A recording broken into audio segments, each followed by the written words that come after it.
Hey yo, what's up? It's that 613 guy. Figured out how to do some screen recording. So a guy had asked me earlier if I could try to make a video on how to set up the parameters for your inline fan to get that running to where it'll pull some heat out of the tent. So this is my attempt at helping you out, man. I hope this helps. Good luck to you. Let's get into it. Just gonna go to the 5x5 tent. It is what it is. Boom. Alright, first things first.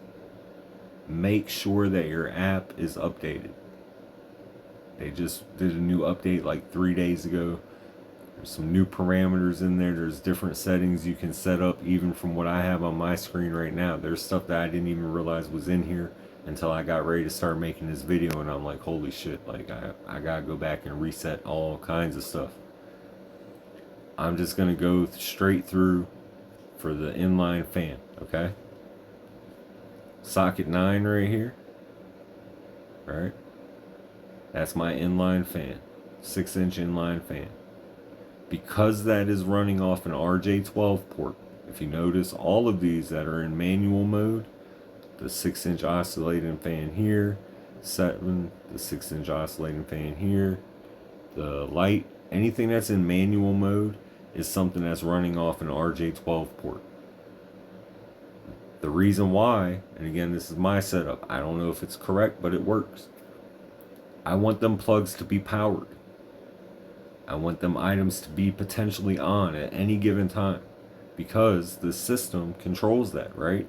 These are the items that are controlled through the RJ12, through the Genius Grow system, this, that, and the other. That's the point. So I want them items that are capable of being controlled by the devices. I don't know if that's the proper term, but the AC10, the AC5, and the GGS controller. I want items that can be controlled by that to be powered all the time so that they can be controlled by that. Right? So that's step 2. Step 1 is update. Step 2, actually that's probably step 3, because step 2 would be to make sure that your device is in the correct socket on the strip. Right? Or well, yes, for now, for the purpose of now, yes, make sure that's plugged into the correct strip, that you know which power socket on the power strip is controlling your device. I have my inline fan on slot 9 right here. Alright, now that that's in manual mode, we're going to go up here because it's connected. Alright, so listen up, because I can't show you this. Actually, maybe I can. No, for now we're just going to rock with my voice.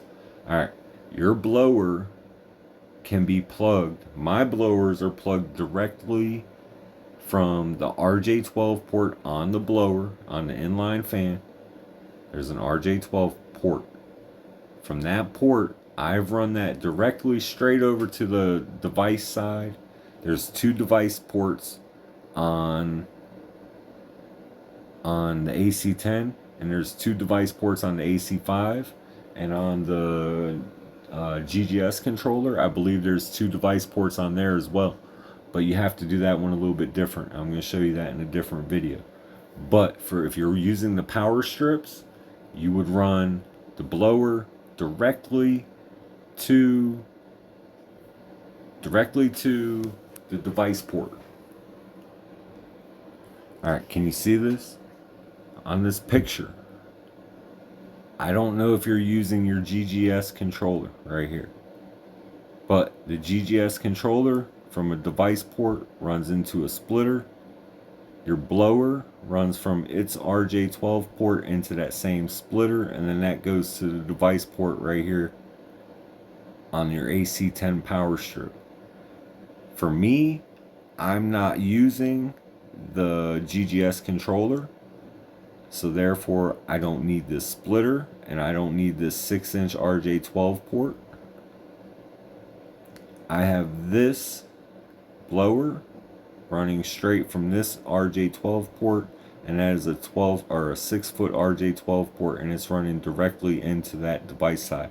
And that's because I'm using the app. By using the controller, the controller will overwrite your power strip. I haven't figured out how to sort that yet. So don't, if you have the app, just use the app. All right, because that way the controller will overwrite the power strip. It's just, I don't know, it's weird. Just try bypassing the controller altogether. Try running this one here. Try running your blower. Bypass this splitter. Bypass this device. Bypass this 6-inch cable. Run a 6-foot cable directly into that device port, and then see if your blower will function properly through your parameters. Alright, over here, these are your other sensors and such.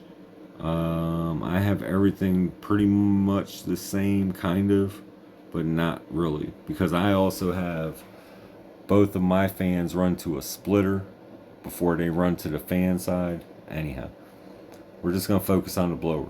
Blower, bypass your controller, 6-foot RJ12 port into the device port.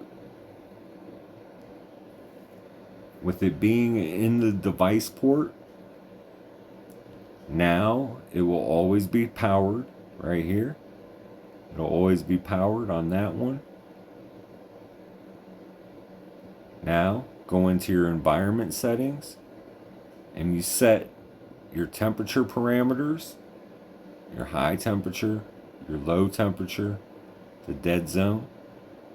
You want to run your plant no more than like 80 degrees ever.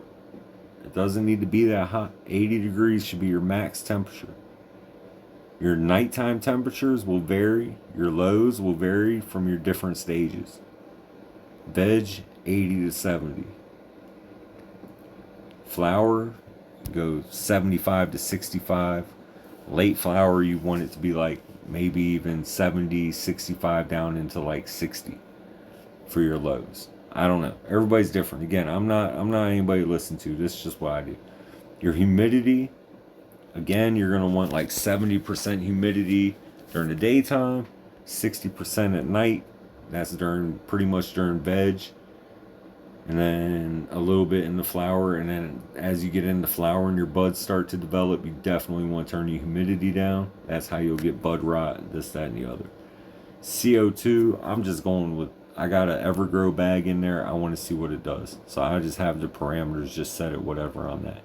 But what you're going to do here, like I said, your temperature for your daytime, your highest temperature, you want to make sure that's at like 80 degrees. With the dead zone, you can adjust that. I don't want to adjust that. I don't want an 18 or a 10 or a 6 degree dead zone. I don't need all that. I want it at 80 degrees. If there's a 2 degree dead zone in my head, what the dead zone means is that that's like the allowance of the fluctuation in the true value, right? So like if it's 80 degrees, it might actually be 82, I guess. I don't know. I could be wrong. If anybody knows, feel free to let me know. But because I don't know, I want that 2 to be as, if I could have that at a 0 dead zone, that's what I would want. So that way it'll always be as close to 80 as possible. That's your temperature settings, your humidity settings. When I mentioned a second ago about the update, and I was talking about the different settings that they've changed and that they allow you to adjust now. If you go in here, you're going to want your blower, because it's on, right? Because it's always on. And because you have your environment settings set to whatever your temperature settings are up in here. And your humidity if you want now, because what they did was this. Look, you're going to go in here and hit blower. They changed the run mode. They have more now. Temperature priority, humidity priority, temperature and humidity, temperature only, humidity only. If you're getting a high temperature, it's probably going to be hard to keep a high humidity because you're going to have all your vents open and your fans are blowing and this, that, and the other. So as your temperature comes down, as your temperature fluctuates, your humidity would fluctuate also.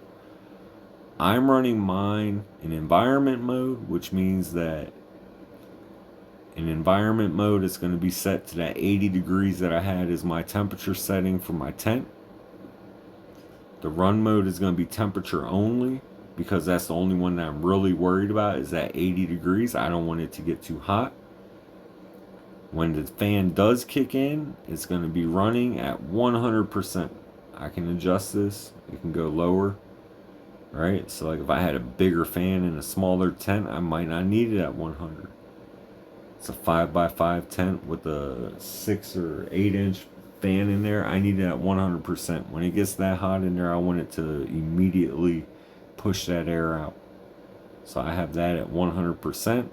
I even have that at 100% in my 3x3 tent. And that's a 4-inch fan. Same concept. I just wanted to get that heat out immediately. My standby speed is that the speed that it's going to be running at just constantly. Constantly at 40%. I can go down a little bit if I wanted to. It is what it is. That's just the speed that the fan is running inside the tent constantly to try and keep the temperature maintained so that there's no spikes. It can be wherever you need it to be. Whatever you want. It doesn't even have to be running. It can just be off. Right? So like in the beginning when you're running, when you got your seedling and you're an early veg and your light isn't even that high and you want that 80 degrees and you want that 75 or 70% humidity. You don't need the standby speed on. Right? But then when you get into when you're having your light at, 70, 80% intensity and you have, supplemental lights going and just all kinds of stuff going on in there, you're going to need that standby speed going in order to make sure that you're not getting them spikes and then having to cool off, right? Because the main thing that's going to create heat in there is going to be your light.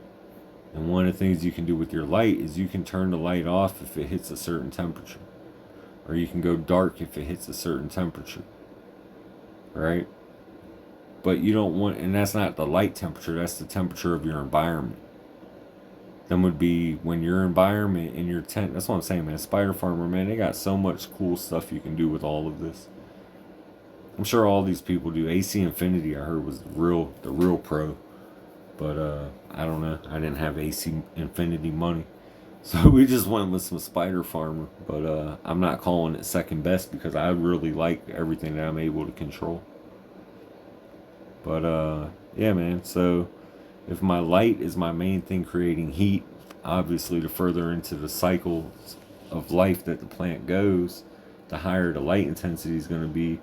Maybe the higher I need that standby speed to be at in order to keep it cooler in there to avoid it from having to kick on 100% to vacuum out the tent. So again, let's see if we can do like a little recap here real quick.